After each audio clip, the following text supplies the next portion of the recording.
New Year's resolutions. I don't do them. Not at all.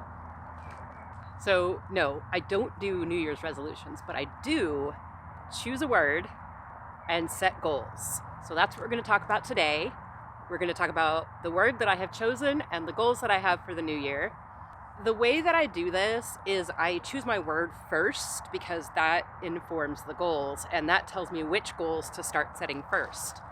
If my word was millionaire, then maybe my business goals would come first. But my word is not millionaire, ever. So let's see what my word is. For the last several years, I have felt pulled in every direction. Not like I'm going in every direction, but pulled. It's all things that I've put in place myself. It's the gardens, it's my personal life, it's learning sourdough, it's things that I did to myself that I chose, but I'm feeling very pulled. So like when I feel really pulled to concentrate on YouTube, I feel like I can't see the garden. And when I feel really pulled into the garden, I can't see what's going on in the kitchen, and I get into food ruts. And it's just so much of this and not enough of this. And so my word for this year is center.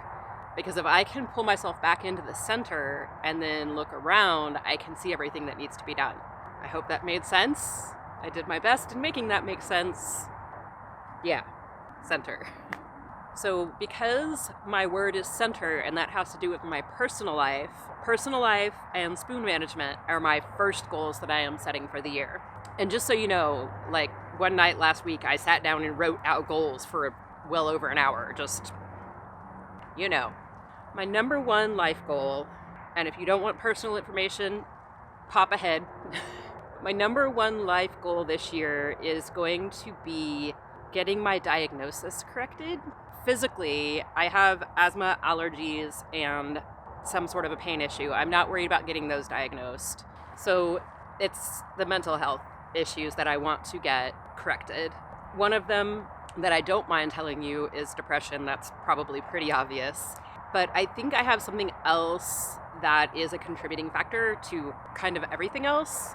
I want to get that addressed because I think I've been taking the wrong approach to handling things. And I think if I can get it narrowed down to what's actually going on, I can get everything else in order, which is going to inform basically all the rest of my goals. Like, okay, so for example, we go next to organization. I am an organizational nerd. Seriously. If you gave me a budget and a closet and I could just go in and set it all up, that would be awesome. I love setting up new notebooks and new organizational systems and getting little bins to put things away. But once I get off track, I get overwhelmed like that.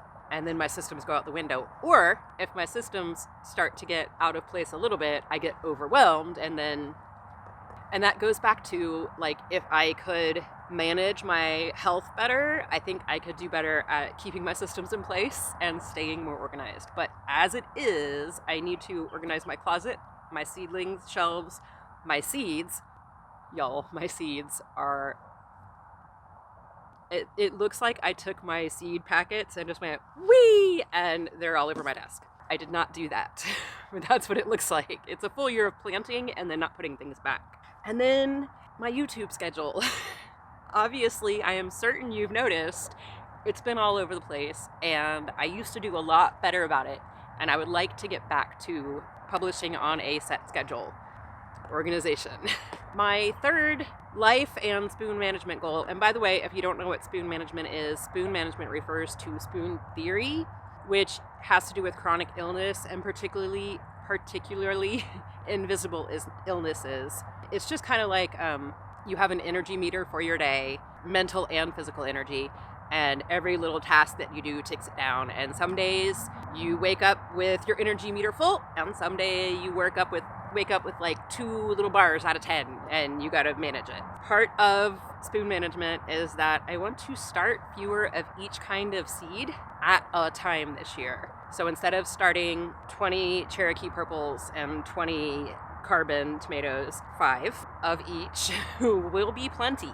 And that's just from the standpoint of having to pot up and plant out and maintain. And if I do smaller bits at a time, it should theoretically be in more manageable chunks. That brings us into permaculture and garden goals.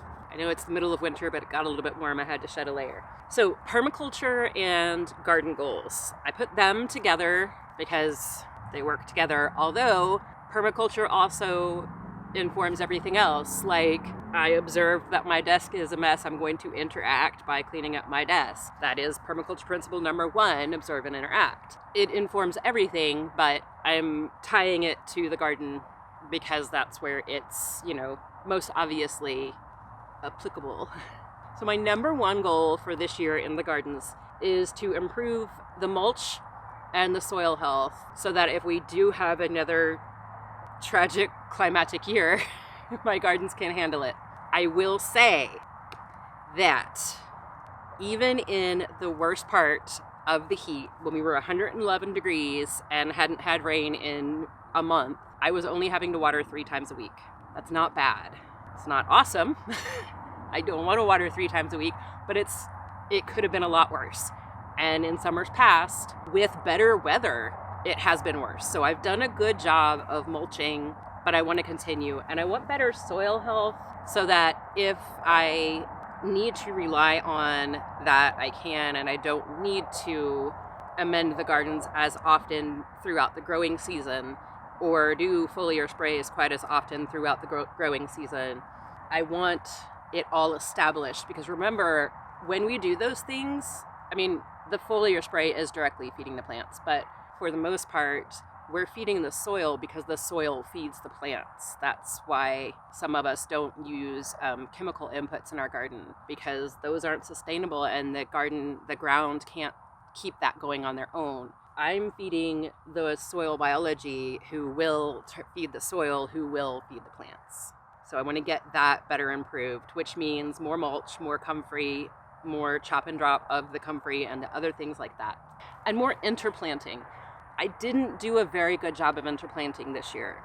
I've done better in the past, and there were a lot of factors that went into that. But I would like to do a better job again this year. My second permaculture goal is to get the 3 tree guilds fully planted out. A guild is usually centered around a tree, but it might not be. And it has different purposes being served within it. So in the summer, the tree provides shade, right? Also, this tree is helping collect water, and it's helping us store water in the ground. I have other plants here that, like comfrey, that mine nutrients and bring them up. There are plants within the guild that attract pollinators. There are plants within the guild that repel harmful insects or confuse them with scent. Like if you plant garlic next to something that's attractive to some predator insects that don't like garlic, then they're going to smell the garlic instead of your flower. That sort of a deal. So I really want to get the guilds filled in. I want to have as many of the forest layers as I can, overstory all the way down to ground cover and roots and mushrooms. And I want to concentrate a lot on putting perennials and medicinals into the guilds. Perennials, obviously, because they come back year after year, and even the mullein is biennial. So it puts down a really, really deep root in the first year, makes these big soft green rosettes, they're behind me here, and then it shoots up a big flower spike in the second year. Drop seeds, starts all again. Now we're going to come back to the wanting medicinal plants in a second. All of this ties together. All the goals are interwoven. And then the third thing that I would like to do for permaculture and gardening is actually going to be indoors. I want to get back to growing lettuce and microgreens. I've grown them in my room on the grow shelves, which is one of the areas that I need to reorganize because it's a convenient place to just set things. And so I've been just setting things on my grow shelves, and now I'm cleaning them off one by one, working my way down the rack, getting them set back up, because I don't allow myself to buy lettuce and microgreens and sprouts. So if I want to eat them, I need to grow them. And I would like to have them going year round inside. That is one of my big goals because I've had that gap in my diet, and I know that's not good for me. All right, now of course there's a place where the permaculture and garden goals overlap with the homesteading goals, and that's where we find ourselves now. So I want to grow enough tomatoes and enough peppers that I can can them.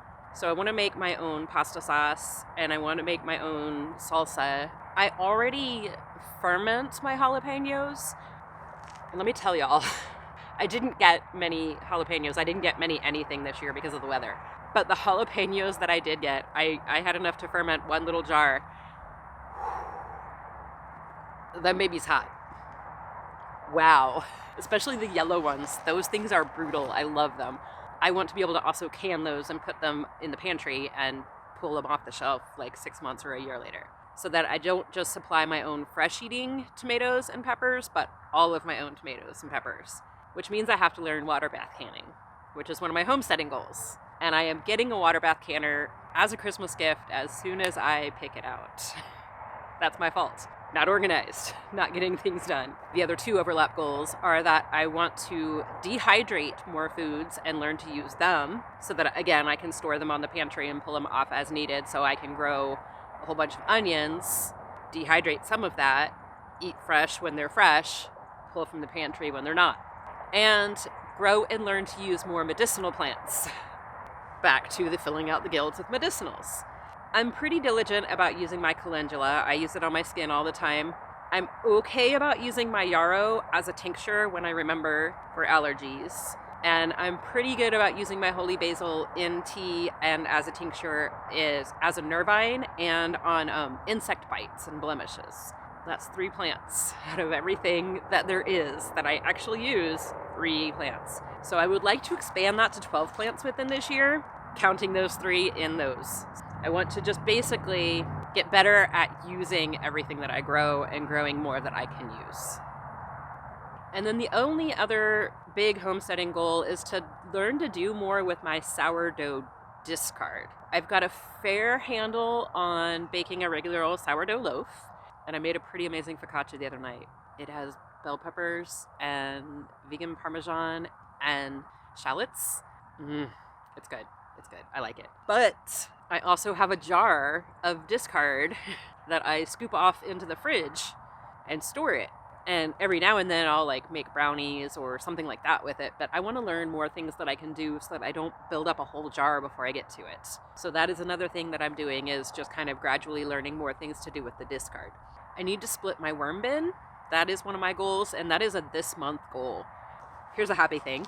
I think it was in October, but it might have been September. The last time we went through my worm bin together, I showed you I only had a handful of worms left in there because we'd had the ants moved in and different stuff.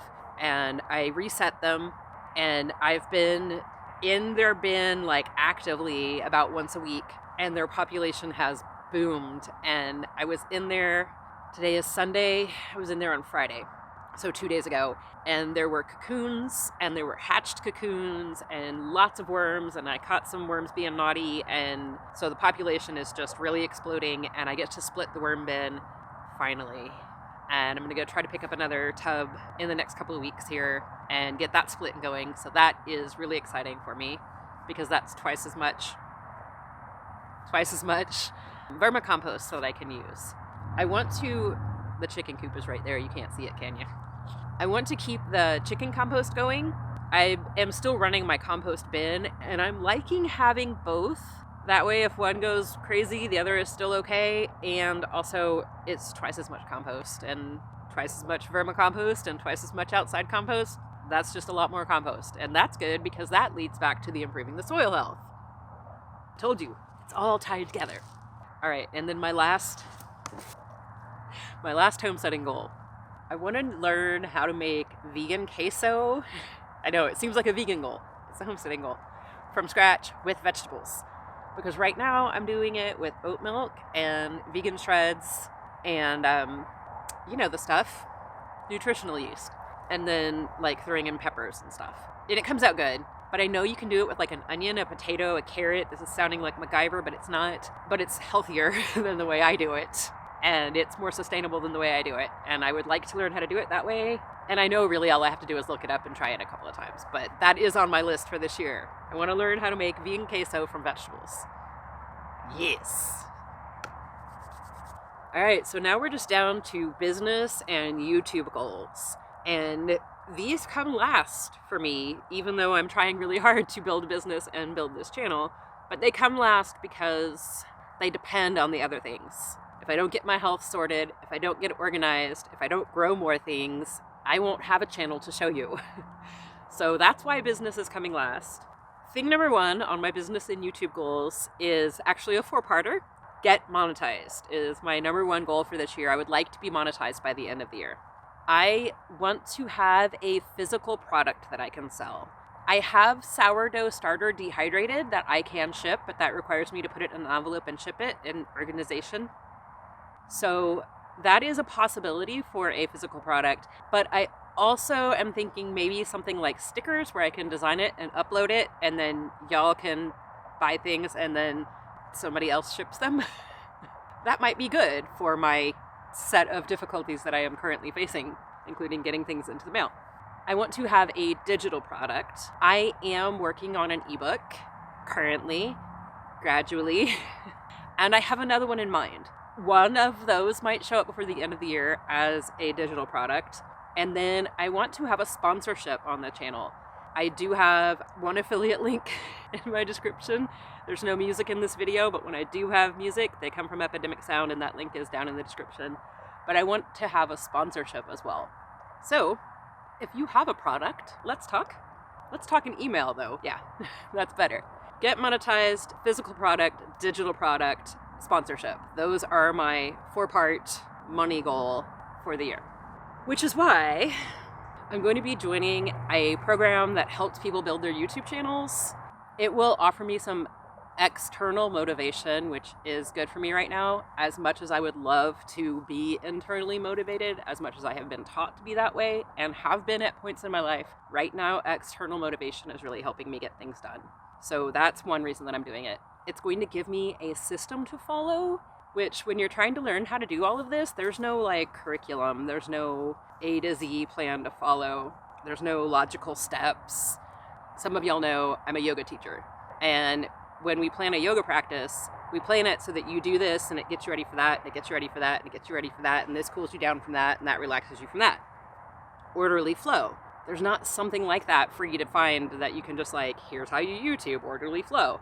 But this course has it, so I'm going to do that, and it's going to give me some community and some people to talk to who know how to do this. I get back on track, on schedule, and when you can count on me to show up, and that's important to me, and I'm sorry for failing in those ways. I know that I've been failing in those ways, and I am I'm sorry. I'm working on it. I am trying to get better.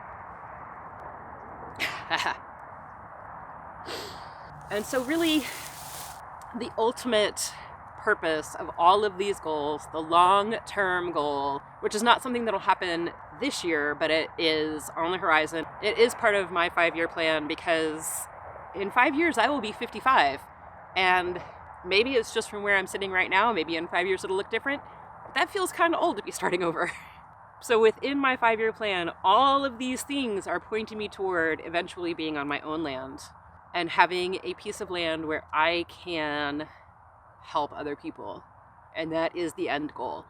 I want to have a place that I can, and I know I haven't talked to y'all a whole lot about what it is I want to do with my land, but I want to have a place that people who have housing issues can come to live, and people who have trouble affording food can be able to get their own food, and people who aren't good at living in suburbia or urban environments can go and kind of live an isolated life but still have community, be able to do your own thing.